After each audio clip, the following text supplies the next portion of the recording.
Internetti, tietysti TEDx, koko TED, on paljon velkaa internetille. Tuskin TED olisi sitä, mitä se on tänään ilman nettiä. Itse asiassa me kaikki olemme täällä internetin ansiosta. Me kaikki kuulimme TEDx Helsingistä netistä. Me ilmoittauduimme tänne netin kautta. Ja todella koko TED on tietysti syntynyt alun perin reaalimaailmassa, mutta saanut sen maineensa TED.comin ja näiden videoiden kautta, joka varmaan kaikille meille on ollut ensimmäinen kosketuspinta koko ilmiöön.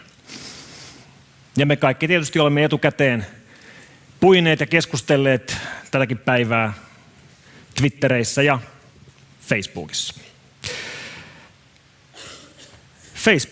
Facebookipa hyvinkin.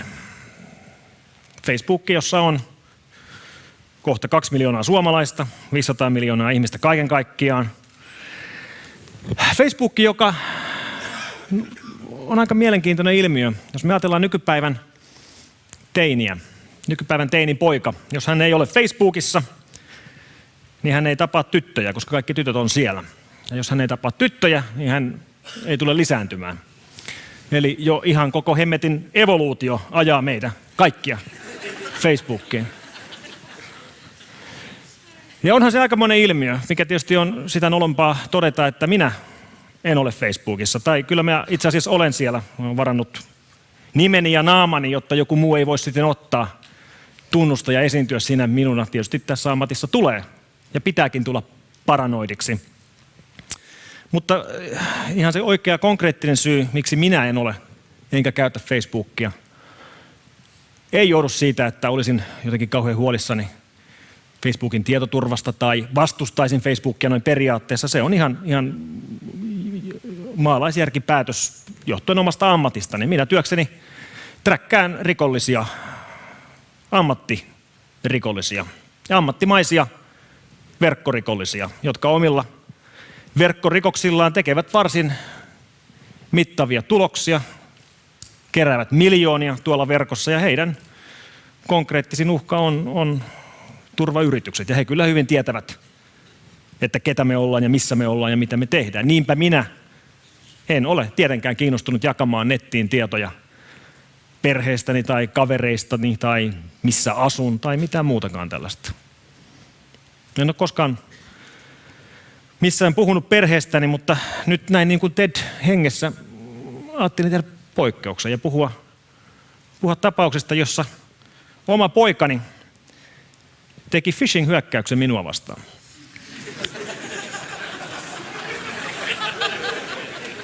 Mulla on tämmönen teini kotona, joka nyt tietysti niin kuin teinit nykyään nöräävät, niin hän nörää kovasti, nörää tietysti aika paljon. Saattaa olla jotain perimää.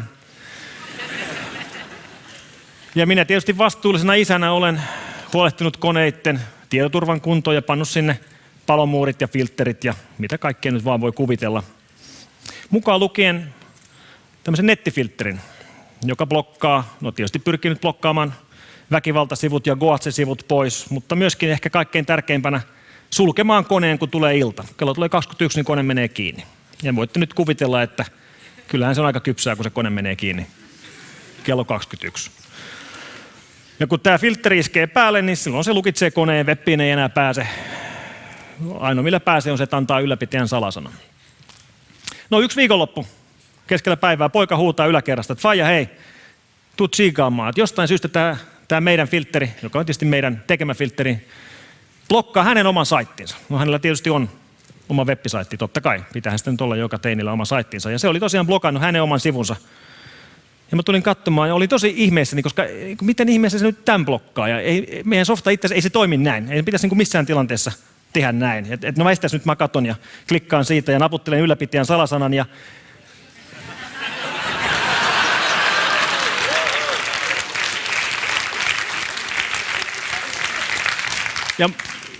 sillä hetkellä, kun mä löin entereen, niin mä tajusin kyllä justiinsa, että kas. Ja voitte kyllä kuvitella, miten ylpeä isä on tämmöisessä.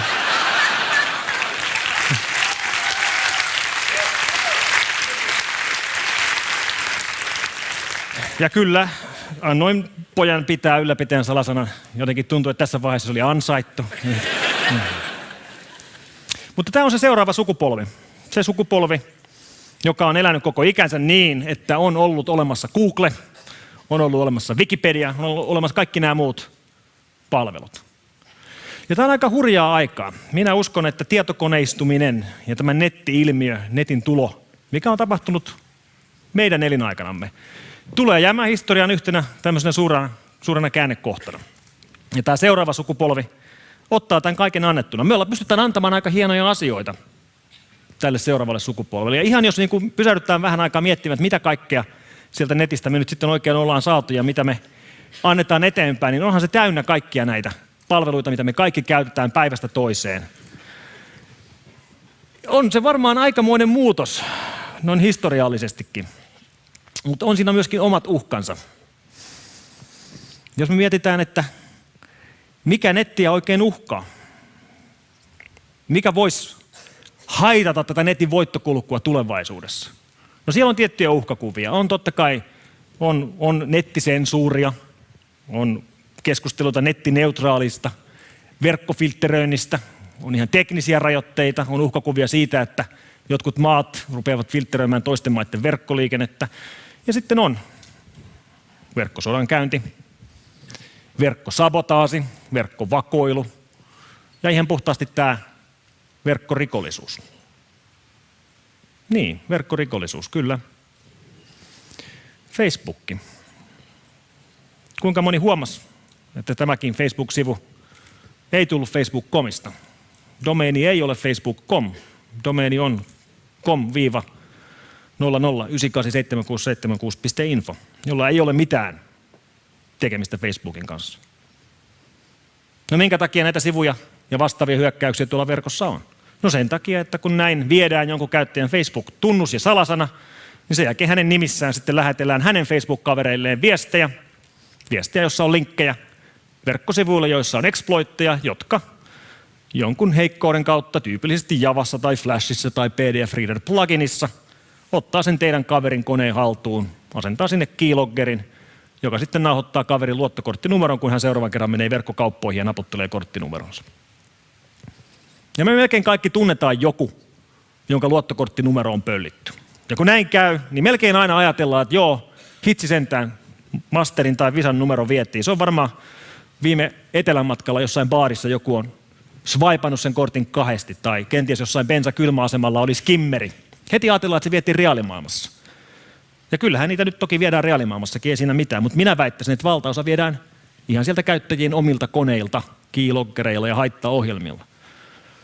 Ja tässä on se haittapuoli, että kun huomataan, että näin kävi, niin sitten tietysti soitetaan pankkiin ja valitellaan ja pyydetään uusi kortti ja saadaan uusi kortti ja sitten mennään sillä uudella kortilla takaisin sinne koneelle ja naputellaan se uudelleen sinne ja se viedään jälleen. Ja nämä verkkorikokset on aika monimutkaisia sen takia, että meillä on iso haaste siinä, että miten me oikein selitetään tämä normaaleille verkon käyttäjille. Kun nämä hyökkäykset on muuttunut niin hurjasti. Silloin kun minä aloitin virusten tutkimisen 90-luvun alussa, niin ne oli tyypillisesti tämmöisiä. Tämä on virus nimeltään Joshi. Ja aina kerran vuodessa, kun koneen käynnistää, niin kone ei käynnistykään, vaan tämä viruskirjoittaja, jonka nimi siis on Joshi, pysäyttää sen koneen tällä viruksellaan ja pyytää käyttäjää naputtelemaan syntymäpäivä onnittelut ennen kuin se kone boottaa loppuun asti. Eli nämä vanhan hyvän ajan virukset, käyttäjät tiesivät, että heillä on joku haittaohjelma koneessaan, koska ne haittaohjelmat kertoivat itse itsestään. Sinne tuli tikkuukkoja näytölle, musiikki soi, pyydellään naputtamaan erilaisia tekstejä, CD-ROM-asema menee auki ja kiinni omia aikoja, erinäköisiä hauskoja temppuja ja juttuja. No, nykypäivän haittaohjelma ei soita musiikkia, ei näytä tikkuukkoja, ei tee mitään, mistä käyttäjä se huomaisi. Ne ei myöskään leviä enää läheskään niin aggressiivisesti kuin ennen, koska nykypäivän haittaohjelman kirjoittajia kiinnostaa raha. Ne tekee rahaa näillä hyökkäyksillä. Ne tekee tätä ammattimaisesti. Jos he kirjoittavat haittaohjelman, joka leviää liian nopeasti, niin se päätyy lehtien kansiin. Ja tätähän nämä kaverit eivät halua. Ja tästä seuraa tämmöinen harhakuva, että kun virukset, niitä ei enää huomata, niitä ei nähdä lehtien jutuissa, niin ihmiset kuvittelee, että tilanne on jotenkin parempi. Et ennen oli aika paljon viruksia, mutta nyt näyttää vähän paremmalta, että ei paljon enää kuulu näistä. Tosiasia on se, että tilanne ei ole koskaan ollut pahempi kuin nykyään. Hyökkäjien ammattimaiset hyökkäykset on näkymättömiä. Ja mä haluaisin ottaa yhden esimerkin siitä, miten mutkikkaiksi nämä menee, joka on samalla hyvä esimerkki siitä, miten vaikeita näitä on selittää. Tämmöiset ilmiöt kuin partnerkka hyökkäykset. Partnerkka, eli käytännössä venäläiset ja ukrainalaiset affiliate jälleenmyyntiverkot, rikolliset jälleenmyyntiverkot, kuten vaikkapa tämä Jaibox. Ja näitä vastaavia löytyy kymmenittäin, jopa sadoittain. Idea on se, että kuka tahansa pystyy kirjaantumaan tämmöiseen verkkoon ja ryhtyä jälleen myymään tuotteita. Ja kun he jälleen myy tuotteita, niin kuin affiliate-verkoissa on, niin myyjä saitte aina osan provikasta. Tässä nimenomaisessa verkossa se tuote, mitä myydään, on ohjelmisto, Windows-ohjelma. Windows-ohjelma nimeltään Datadoctor 2010, joka on rikkoutuneiden tiedostojen korjausohjelmisto. Eli vaikkapa jos käyttäjällä menee JPEG-kuva rikki niin, että se ei enää aukene, niin tämä ehkä osaa korjata sen. Tai Wordin dokumentti korruptoituu eikä toimi, niin tämä ehkä osaa korjata sen. Ja tämä on ihan oikea softa, se toimii. Ei ole nyt mikään varmastikaan alan paras tuote, mutta ei myöskään mikään huijaussofta. Se oikeasti osaa korjata tietyllä tavalla rikki menneitä faileja. Se, mikä tässä on kummaa, on se, että tämä yritys, joka on Kiivistä, Ukrainasta kotoisin, se softafirma, joka tätä tekee, he eivät myy, eivätkä markkinoi omaa ohjelmistoa lainkaan. Kaikki myynti ja markkinointi tapahtuu jälleenmyyjäverkoston kautta, ja kaikki heidän jälleenmyyjänsä ovat verkkorikollisia. Eli siis tahoja, jotka ovat jo etukäteen omilla haittaohjelmillaan saastuttaneet ja ottaneet hallintaansa kymmeniä tuhansia, jopa satoja tuhansia tietokoneita ympäri maailmaa. Ja se, mitä he nyt pyrkii tällä tekemään, on, että he pyrkii konvertoimaan nämä saastuneet tietokoneet käteiseksi rahaksi. Ja se, miten he sen tekevät, on, että he pakottavat näiden saastuneiden koneiden omistajat ostamaan tämän ohjelmiston. No miten pakotetaan joku ostamaan tiedostojen korjausohjelmista? No se tehdään niin, että korruptoidaan tämän käyttäjän tiedostoja. Eli käyttäjän kannalta homma näyttää siltä, että käyttäjä on koneellaan, käyttää konettaan ihan normaalisti. Yhtäkkiä kesken normaalin käytön tulee virheilmoitus. Virheilmoitus, jossa Windows ilmoittaa, että jotain on pahasti pielessä ja Windows boottaa. Tämä näyttää aika aidolta, mutta tämä on täyttä feikkiä. Tämä ilmoitus ei tule Windowsilta, koneessa oikeasti ei ole mitään pielessä. Siitä huolimatta tämä botti, joka siellä käyttäjän koneella on, käynnistää koneen uudestaan ja se käynnistää sen Windowsin safe-moodiin. Ja sen jälkeen näyttää uuden ilmoituksen, jossa toteaa, että on jonkunnäköisiä levyvirheitä huomattu. Ja tässä vaiheessa varmaan käyttäjä on huolissaan niistä omista dokumenteistaan. Ja nyt kun käyttäjä menee kokeilemaan omia dokumenttejaan, niin yksikään niistä käyttäjän omista tiedostoista ei enää toimi. Yksikään dokki ei aukee, yksikään PPT ei aukee, yksikään Excelin taulukkolaskenta-arkki ei aukee, sama juttu tekstitiedostoille, PDFille, JPEGille, mikään ei enää toimi. Kaikki on rikki. Itse asiassa ne tiedostot ei ole korruptoituneita, ne on salakirjoitettuja. Se haittaohjelma siellä koneella on läpikäynyt kaikki käyttäjän omat dokumentit ja salakirjoittanut ne.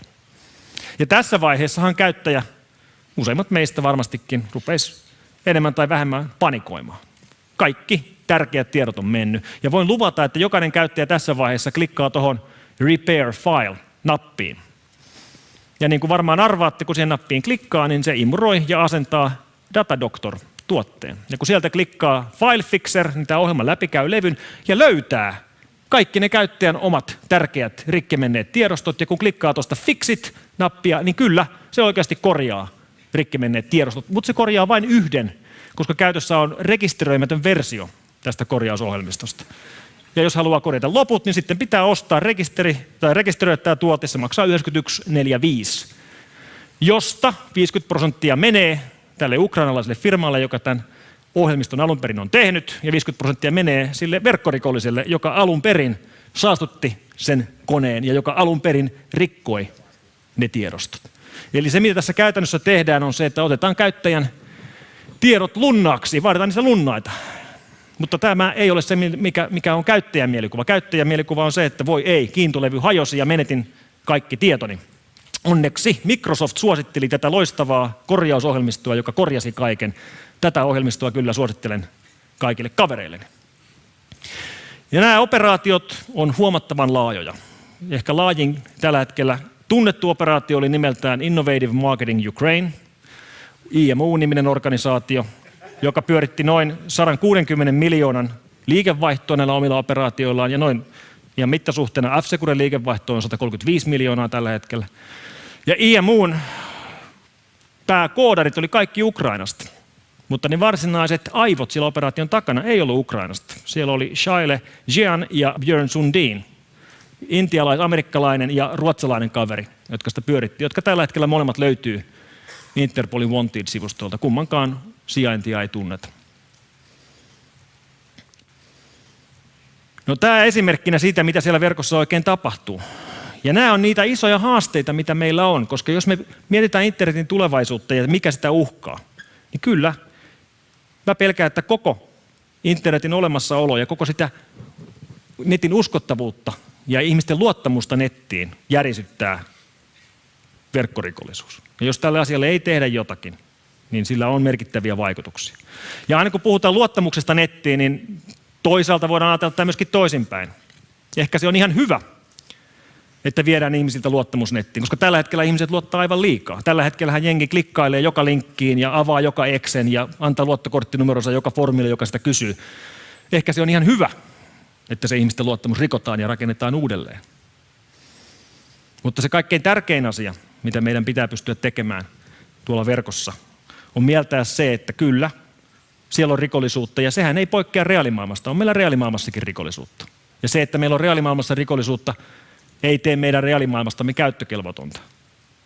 Se, että meillä on netissä rikollisuutta, ei tee netistä käyttökelvotonta. Kyllä siellä uskaltaa edelleen olla ja jopa käydä kauppaa, mutta sitä rikollisuutta vastaan pitää taistella. Pitää ymmärtää, että se on olemassa. Ja tämä on semmoinen yhteinen asia, jonka eteen me voidaan kaikki tehdä töitä. Kiitoksia.